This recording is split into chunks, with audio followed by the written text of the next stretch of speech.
The Joe Rogan Experience. That right hand was so perfect too. The timing of that. Yeah. And that knee on the fucking cheekbone. Yeah. It was a good fight. It was a beautiful fight. Yeah. And how satisfying was that for you to come back from the first fight that you guys had? It was good. It was good, but that guy's face on the right. I think it's the matchmaker Rick. He's hilarious. For me, after the first fight I had with him, I went through, like, I think 2019. I think it was 2019. 2020 was a huge, like, shift in my life, you know, that affected me differently and my mindset.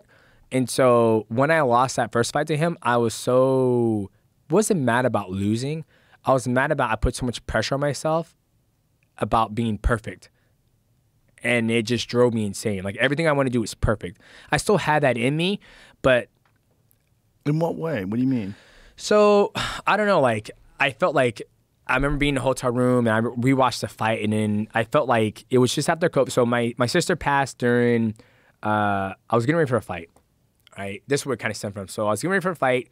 My sister, she died, and then seeing her pass, and then seeing basically the end game of life, right? Like being there and seeing her just like, she's there, and then seeing her go through the trauma, and then her being gone, and then seeing the traumatic, how it affected my mom. And after, I remember when everything happened, I was in the hospital and I was like, you guys need help clean up all this blood? Because I can help. And she goes, honey, that's okay. Just go home. I was like, all right, Mom, I love you. Let me know if you need me. I go home, started bawling. My wife's there. I mean, that was a huge movement in my life where I was like, that's fucking end game. Like, doesn't matter what you've done before. You can either go peaceful, you go, traumatic, right? So that happened. And then it was pointing me, I was like, damn. Like, I called Matt, I was like, hey, I'm not gonna be in training today. I gotta go bury my sister, right? And I took a step back and I was like, fuck, man, I'm always training for a fight. Always training for a fight. And my sister just died, and I can't go train because I gotta go bury her. But there was like weird shit to my mind. I was like, I'm always getting ready for a fight. Always getting ready for a fight. And then I went and fought, won the World Grand Prix. Fast forward, getting ready to fight Adriano. We go through COVID-19, right? All the gyms are shut down. Our gym kind of like, we got relocated. So there's only 3 of us training. And then I fight Adriano, and the game plan was there, but I just felt like I wasn't. Matt even said, after I came back from the knockout, he was like, when you left, I wasn't comfortable where you were at. Like, when you left, I was like, you're just going to have to fight through this. You're going to have to get through it. And then sitting in the hotel room, and I was like, why am I putting this stress on myself? Why? For what? And then that was like kind of like a snapping period. Then when I fought Rodtang, I was like, everybody's so worried about winning and losing. Why? Because you're gonna die someday. You're gonna die someday. Right. So why the fuck do you worry about winning and losing? Are you having fun? Yeah. Okay, perfect. Who cares if you win or lose? So when I went there to fight him, I was like, all right. I told Matt, I was like, I'm not gonna fucking run. Like, I'm gonna exchange. Like, I don't care if he has a hard chance. I'm gonna go out there and give him my best. And then there's a ASAP Rocky said, when has it ever been cool to knock somebody down? It's never been cool. Whoever made it cool to belittle somebody or whatever is not cool, right? So that's always in the back of my head. So when I fought Rodtang, and then I felt that success. Not success, but I felt like I won the fight, and everyone's like, oh, dude, you did a good job. I was like, thanks, man. Appreciate it, Go back home, take care of the wife and kids.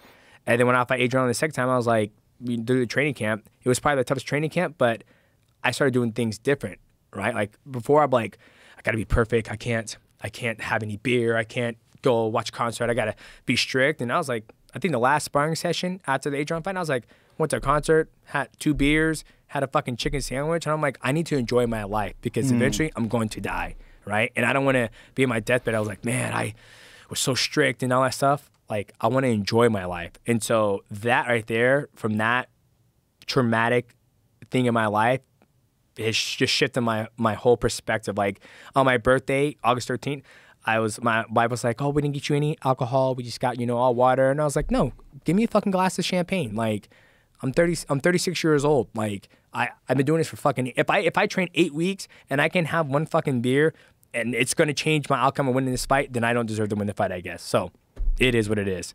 So I feel like that whole mindset is just made me a better athlete, better fighter. Because it's released some pressure from you. Pressure of being perfect, right? And that's how it is. Like, I remember one day I just grappled at New Wave, right? And I was grappling a kid who was 18 years old, and he was fucking working me. And someone who has an ego, who'd be like, oh, I'm the best fighter in the world. That should never happen. For me, I'm like, dude, you're fucking good. Good job. I'm so excited to see what you've been able to achieve in the 9 years you've been grappling under John Danahan. Like, I'm so happy for you. I'm so proud of you.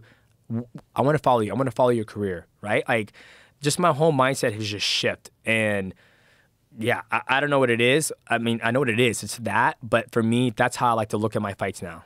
And yeah, it's been making me. Randy Couture said that once to me. Yeah. He was talking about fighting and winning. He's like, so many people put so much pressure on winning. He's like, he goes, you do your best. Yeah. He goes, you're trying to win. Yeah. And if you lose, the same people who love you, they're still going to love you. You're still going to have your friends. Yep. You're going to be okay. Yeah. And that's like taking my game to the whole new level. Like, I truly believe that. Like, but I believe that. Like, just that mindset of just like, I don't give a fuck what happens. Like, like they're like, who are you gonna fight? Yeah, so I'm like, I don't care. Doesn't change my pay. Doesn't change my outlook on life. Doesn't change me from my end game, which is financial freedom, right? So doesn't care. I don't care who it is, when it is. I just want to make sure that I never lose focus of my end game, and yeah, that's helped me a lot.